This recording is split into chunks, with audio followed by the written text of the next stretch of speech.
Hello everyone and welcome to today's lecture. आज हम लोग बात करेंगे इंग्लिश लैंग्वेज के एब्सोल्यूट बेसिक्स के बारे में, जो कि एक फाउंडेशन बनाने में आपकी हेल्प करेगा, जिसके ऊपर आप ताजमहल खड़ा कर सकते हैं। तो देखते हैं, हम लोग बात कर रहे हैं इंग्लिश के एब्सोल्यूट बेसिक्स के बारे में। और इंग्लिश लैंग्वेज को पढ़ने से पहले एक चीज को क्लियरली समझना बहुत जरूरी है कि लैंग्वेज इन इटसेल्फ का क्या मतलब है। ये जो भाषा होती है इसका मतलब क्या है। ठीक है, काम तो हमें समझ में आ गया कि ये वे ऑफ कम्युनिकेशन है, पर ये होती क्या है। तो देखेंगे, लैंग्वेज जो है ये एक मीडियम है। It is a medium through which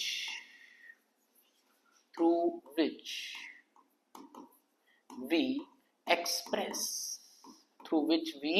express our feelings, emotions और आइडियाज। ठीक है, ये एक ऐसा जरिया है जिसके थ्रू हम लोग एक्सप्रेस करते हैं अपनी फीलिंग्स को, अपने इमोशंस को और अपने आइडियाज को। अब इन बातों का क्या मतलब है, जरा ध्यान से समझेंगे।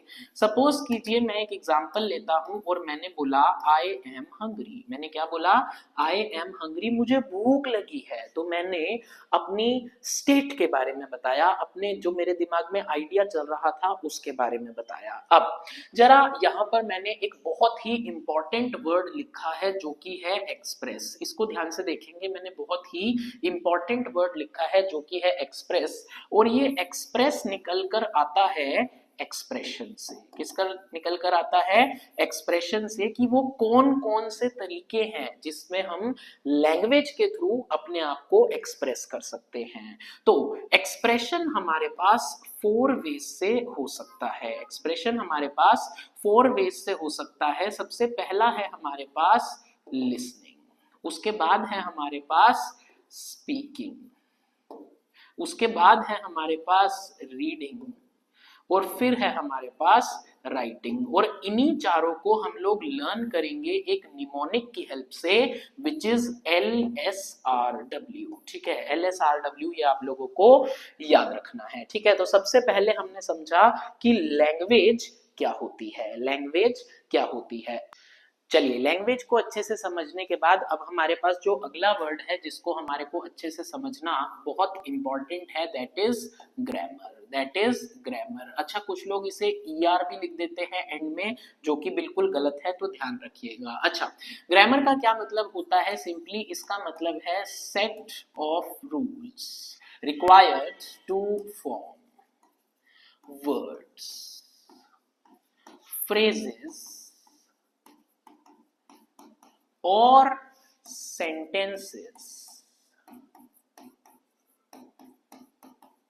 in a meaningful way। इस बात को जरा ध्यान से समझेंगे, इन अ मीनिंगफुल वे। और आज से 1-2 लेक्चर के बाद मैं इसके बारे में काफी डिटेल में बात करूंगा। साथ में मैंने यहाँ पर क्या लिखा है कि ग्रामर ऐसे रूल्स होते हैं जिनके इस्तेमाल से हम वर्ड्स को, फ्रेजेस को और सेंटेंसेस को क्रिएट करते हैं एक मीनिंगफुल तरीके से। ठीक है, मीनिंगफुल का मतलब है जो कि वैलिड हो, जो कि वैलिड। अब ये जितनी भी चीजें हैं, words, phrases, sentences, meaningful way, इन सबको हम काफी डिटेल में आगे अच्छे से डिस्कस करेंगे। तो अभी के लिए इसको यहीं पर ही रखते हैं, एक छोटी सी डेफिनेशन तैयार करते हैं।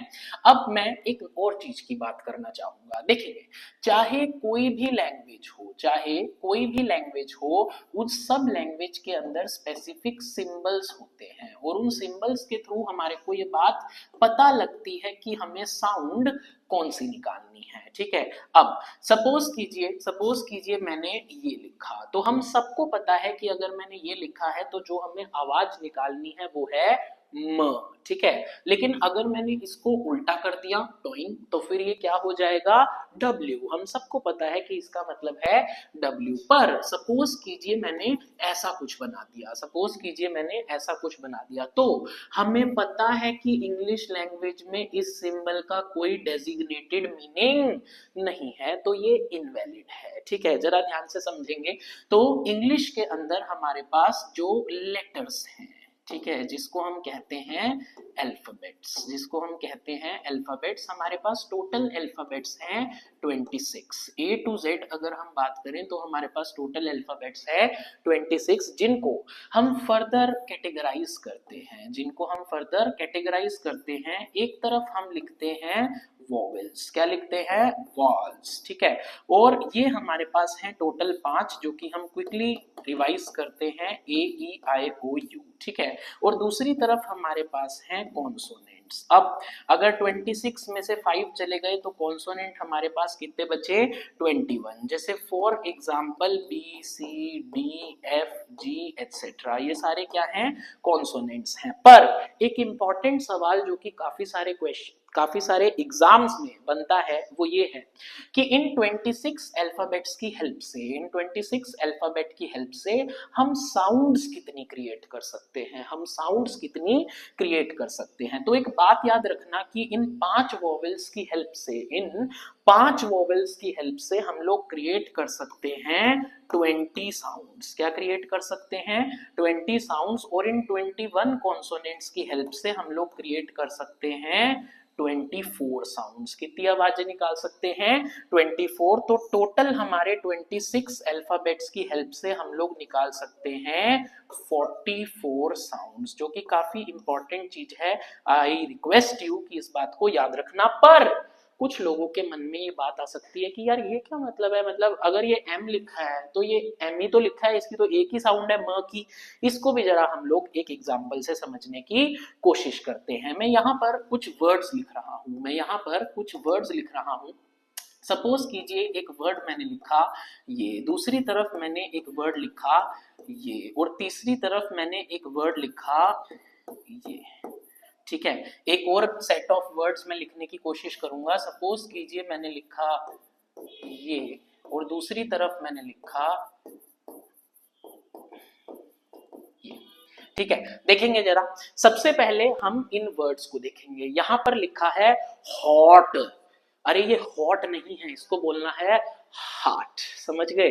तो आगे से अगर कोई दीदी आपको कहती है कि अरे आप तो बड़े ही हॉट लग रहे हो, तो आपने उसे क्या कहना है, बहन जी हॉट नहीं, हार्ट, ठीक है। तो ये क्या है, हार्ट। तो यहाँ पर जो साउंड आ रही है, यहाँ पर जो साउंड आ रही है वो आ रही है ऐसी, ठीक है। वहीं दूसरी तरफ हमारे पास अगला वर्ड है जो कि है डॉक्टर। क्या है, डॉक्टर। तो यहाँ पर ये वाले ओ में हमारे को आवाज आ रही है ओ की, और ये वाले ओ में हमें आवाज आ रही है अ की। दूसरी तरफ देखेंगे फ्लोर, क्या देखेंगे, फ्लोर। तो यहाँ पर हमें डबल ओ की आवाज आ रही है। तो यही ओ अलग अलग जगह पर अलग अलग साउंड्स क्रिएट कर रहा है। जरा ये वाला एग्जांपल देखेंगे जरा।